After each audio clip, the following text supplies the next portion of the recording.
Hi guys, welcome back to my YouTube channel Dhani vlogs. ನಾವು last time ಊರಿಗೆ ಹೋಗಿದಾಗ ಒಂದಷ್ಟು ಮಾವಿನಕಾಯಿ ಸಿಕ್ಕಿತ್ತು. ಸೊ ಆ ಮಾವಿನಕಾಯಿಲಿ ಒಂದಷ್ಟು ರೆಸಿಪೀಸ್ ನ ಮಾಡಿದ್ದೆ. ಮಾವಿನಕಾಯಿ ಚಿತ್ರಾನ್ನ, ಮಾವಿನಕಾಯಿ ಉಪ್ಪಿನಕಾಯಿ, ಹಾಗೆ ಮಾವಿನಕಾಯಿ ತೊಕ್ಕನು ಮಾಡಿದ್ದೆ. ಸೊ ಮಾವಿನಕಾಯಿ ಉಪ್ಪಿನಕಾಯಿ ರೆಸಿಪಿನ ನಿಮ್ ಜೊತೆ ನಾನು ಕೂಡ ಶೇರ್ ಮಾಡ್ಕೊಳ್ತೀನಿ, ಹೇಗೆ ನಾನ್ ಮಾಡಿದ್ದೆ ಮನೇಲಿ ಅಂತ ಹೇಳ್ಬಿಟ್ಟು.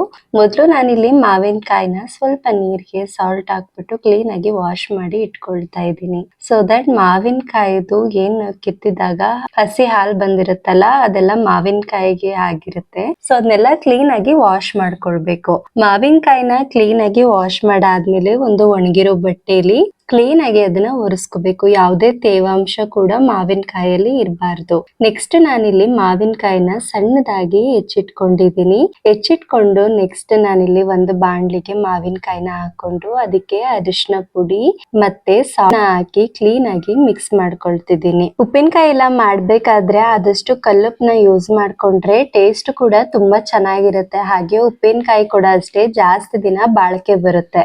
ಮಾವಿನಕಾಯಿಗೆ ಅರಿಶಿನ ಮತ್ತೆ ಕಲ್ಲುಪ್ಪನ್ನ ಹಾಕಿ ಚೆನ್ನಾಗಿ ಮಿಕ್ಸ್ ಮಾಡ್ಕೊಂಡು ಒಂದು ಪ್ಲೇಟ್ ನ ಮುಚ್ಚಿ ಸ್ವಲ್ಪ ಹೊತ್ತು ಸೈಡ್ಗೆ ಇಡ್ತಾ ಇದ್ದೀನಿ. ಮಾವಿನಕಾಯಿ ಪೀಸಸ್ ಅರಿಶಿನ ಮತ್ತೆ ಸಾಲ್ಟ್ ಜೊತೆ ಚೆನ್ನಾಗಿ ನೆನೆಯುವಷ್ಟರಲ್ಲಿ ನಾನಿಲ್ಲಿ ಒಂದು ಮಸಾಲೆನ ರೆಡಿ ಮಾಡ್ಕೊಳ್ತಾ ಇದ್ದೀನಿ.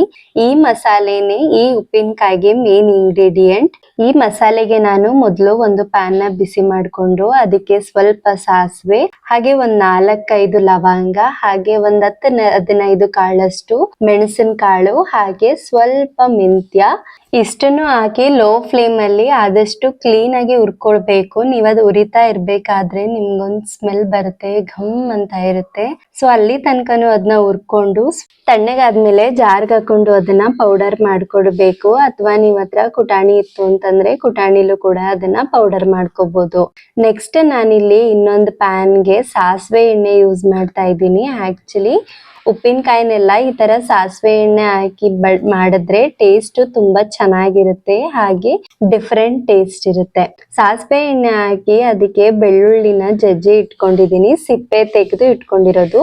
ಅದನ್ನು ಹಾಕಿ ಅದು ಕೂಡ ಚೆನ್ನಾಗಿ ರೋಸ್ಟ್ ಆದ್ಮೇಲೆ ಅದಕ್ಕೆ ಸ್ವಲ್ಪ ಹಿಂಗನ ಹಾಕೋಬೇಕು. ಹಿಂಗ್ ಹಾಕೊಂಡು ಸ್ಟವ್ ನ ಆಫ್ ಮಾಡ್ಕೊಂಡು ಅದಕ್ಕೆ ಖಾರಕ್ಕೆ ಎಷ್ಟು ಬೇಕೋ ಅಷ್ಟು ಅಚ್ಚ ಖಾರದ ಪುಡಿನೂ ಕೂಡ ಹಾಕಿ ಚೆನ್ನಾಗಿ ಮಿಕ್ಸ್ ಮಾಡ್ಕೋಬೇಕು.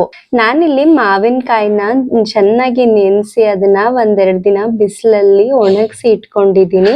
ಅದನ್ನ ಕೂಡ ನಾನು ಎಣ್ಣೆ ಏನ್ ಒಗ್ಗರಣೆ ಮಾಡಿದ್ದೆಲ್ಲ ಅದಕ್ಕೆ ಹಾಕಿ ಮಿಕ್ಸ್ ಮಾಡ್ಕೋಬೇಕು. ನೆಕ್ಸ್ಟ್ ನಾನಿಲ್ಲಿ ಪೌಡರ್ ಕೊಂಡಿದ್ದೆ ಸಾಸಿವೆ ಮೆಂತ್ಯ ಪೌಡರ್ನ, ಅದನ್ನು ಹಾಕಿ ಮಾವಿನಕಾಯಿ ಜೊತೆ ಚೆನ್ನಾಗಿ ಮಿಕ್ಸ್ ಮಾಡ್ಕೊಂಡು ಮಾವಿನಕಾಯಿಗೆ ಎಲ್ಲಾ ಕಡೆಯಿಂದನೂ ಎಣ್ಣೆ ಮಿಕ್ಸ್ ಆಗೋ ತರ ಮಾಡಿ ನೆಕ್ಸ್ಟ್ ರುಚಿ ನೋಡ್ಕೊಂಡು ಅದಕ್ಕೆ ಸ್ವಲ್ಪ ಸಾಲ್ಟ್ ನ ಆಡ್ ಮಾಡ್ಕೊಂಡ್ರೆ ಮಾವಿನಕಾಯಿ ಉಪ್ಪಿನಕಾಯಿ ರೆಡಿ ಆಗುತ್ತೆ. ಇದನ್ನ ಒಂದು ಏರ್ ಟೈಟ್ ಕಂಟೈನರ್ಗೆ ಹಾಕೊಂಡು ಸ್ಟೋರ್ ಮಾಡ್ಕೋಬಹುದು. ತುಂಬಾ ದಿನ ಕೂಡ ಬಾಳಿಕೆ ಬರುತ್ತೆ. ಆಕ್ಚುಲಿ ಮಾವಿನಕಾಯಿನ ಬಿಸಿಲಲ್ಲಿ ಒಣಗಿಸಿ ಇಟ್ಕೊಂಡಿರೋದ್ರಿಂದ ಅದ್ರ ತೇವಾಂಶ ಎಲ್ಲ ಹೋಗಿರುತ್ತೆ. ಸೊ ಮಾವಿನಕಾಯಿ ಜಾಸ್ತಿ ದಿನ ಬಾಳಿಕೆ ಬರುತ್ತೆ. ನಿಮ್ಗೇನಾದ್ರೂ ಈ ವಿಡಿಯೋ ಇಷ್ಟ ಆಯ್ತು ಅಂತ ಹೇಳಿದ್ರೆ please do like, share and subscribe to my channel. ಹಾಗೆ ಈ ರೆಸಿಪಿನ ನೀವು ಕೂಡ ಟ್ರೈ ಮಾಡಿ ಹೇಗಿತ್ತು ಅಂತ ಹೇಳಿ ಕಮೆಂಟ್ ಮೂಲಕ ತಿಳಿಸೋದನ್ನ ಮರಿಬೇಡಿ. Thank you for watching Dhani Vlogs guys. Lots of love. Bye.